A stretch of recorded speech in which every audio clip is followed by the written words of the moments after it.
Hi everybody, I'm here for Fresh New Voice of YA, Excerpt blog, and today I'm going to be reading from Across the Universe by Beth Revis, which is out in stores now. It came out January 11th, and here it is.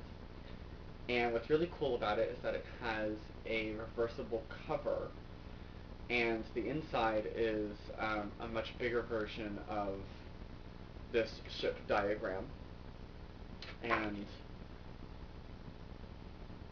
that's the ship that the whole story takes place on.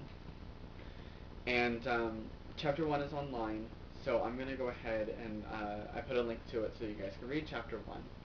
So I'm going to go ahead and read from chapter 2, plus chapter 2 is a lot shorter. So the chapters are from dual perspectives. It just goes back and forth between Amy, who is a passenger on the ship, who gets unfrozen 50 years too early, and then Elder, the guy of the story, and he is the kind of second in command of sorts for the ship, and he's a young guy, like 20 or something like that. Chapter 2, Elder. The door is locked. Now that, I say to the empty room, is interesting. See, no one bothers to lock doors on Godspeed. No need. Godspeed isn't small. It was the largest ship ever built when it was launched 2.5 centuries ago. But it's not so huge that we don't all feel the weight of the metal walls crushing us. Privacy is our most valued possession, and no one would dare betray privacy. Which is why the locked door before me is so strange. Why lock a door no one would ever breach? Not that I should be so surprised. A locked door about sums up Eldest. My mouth tightens. The worst part, I know that door is locked because of me. It has to be. This is the keeper level, and Eldest and I, as the current and future leader of the ship, are the only ones allowed here. Frex! I shout, punching the door. Because I know, on the other side of that door is my chance.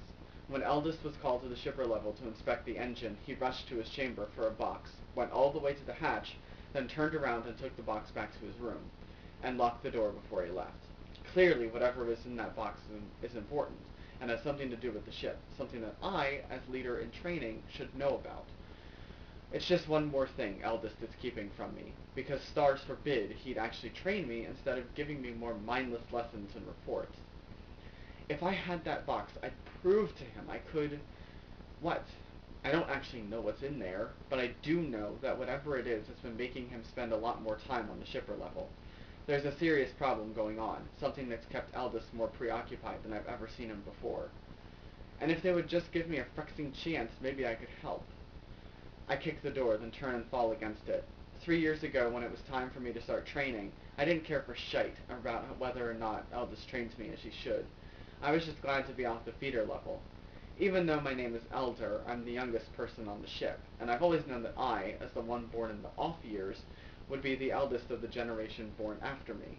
I was never comfortable living with the feeders and their obsession with farming. Moving in with Elder felt like a relief. But I'm 16 now, and now I'm tired of doing nothing but lessons. It's time for me to be a real leader, whether Eldest likes it or not. Defeated by a locked door, no wonder Eldest doesn't bother to train me. I bang my head against the wall and bump it against a piece of raised square metal, the biometric scanner.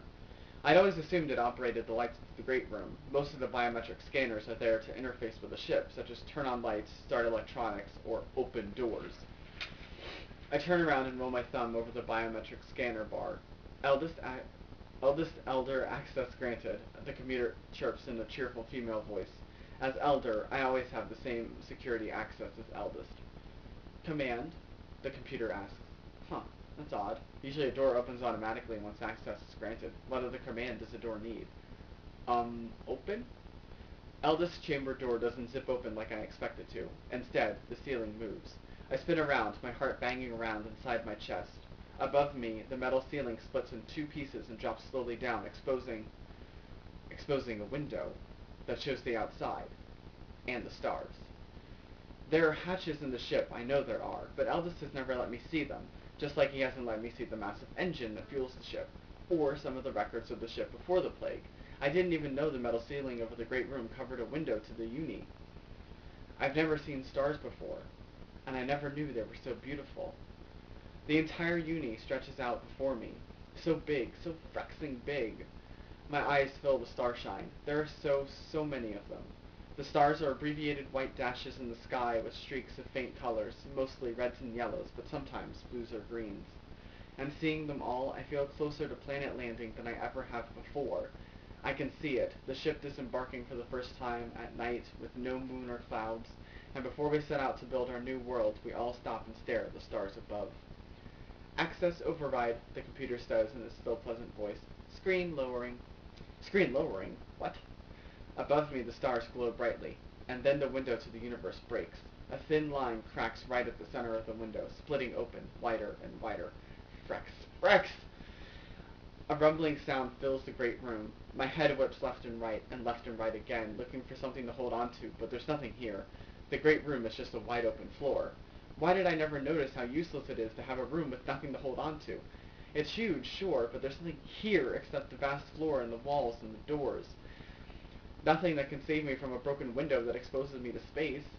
My tunic weighs heavily on my shoulders, sticking to my sweat, but all I can think about is how thin the material is against the ravages of space. I'm going to die. I'm going to be sucked out into space. Implosion. Death. And then another thought hits me. The rest of the ship. If the keeper level is exposed, space won't just suck me out. It will rip through the keeper level, into the shipper level, and the feeder level below it. They'll all die. Everyone. Every single person on board the ship. My feet slip on the tiled floor as I tear across the room. For one tiny moment, my feet try to turn to the hatch door, the door that leads to life and freedom, but I ignore my feet. They're just trying to keep me alive. They don't care about the rest of the ship. I throw myself at the big red lockdown button over the hatch. The floor shakes as the keeper level closes itself off from the rest of the ship. There's no going back now. I turn toward the ceiling, toward the exposed universe, toward death. So that's the end of chapter 2, and I hope you guys enjoyed reading chapter 1 and chapter 2, and I hope you guys go and get the book. Right now as I'm recording this, it's a few days before my review goes up, and a few days before this vlog goes up. So I'm only like 100 pages in, but it's still really good so far, and it's a really interesting dystopian. It's very dark, and the characters are great. So definitely go out and get a copy of this. Plus, I mean, the cover alone and the reversible cover is enough to just go out and buy this book. So, but anyways, I hope you guys enjoyed this, and I'll see you later this week when I read from XVI by Julia Carr. Bye.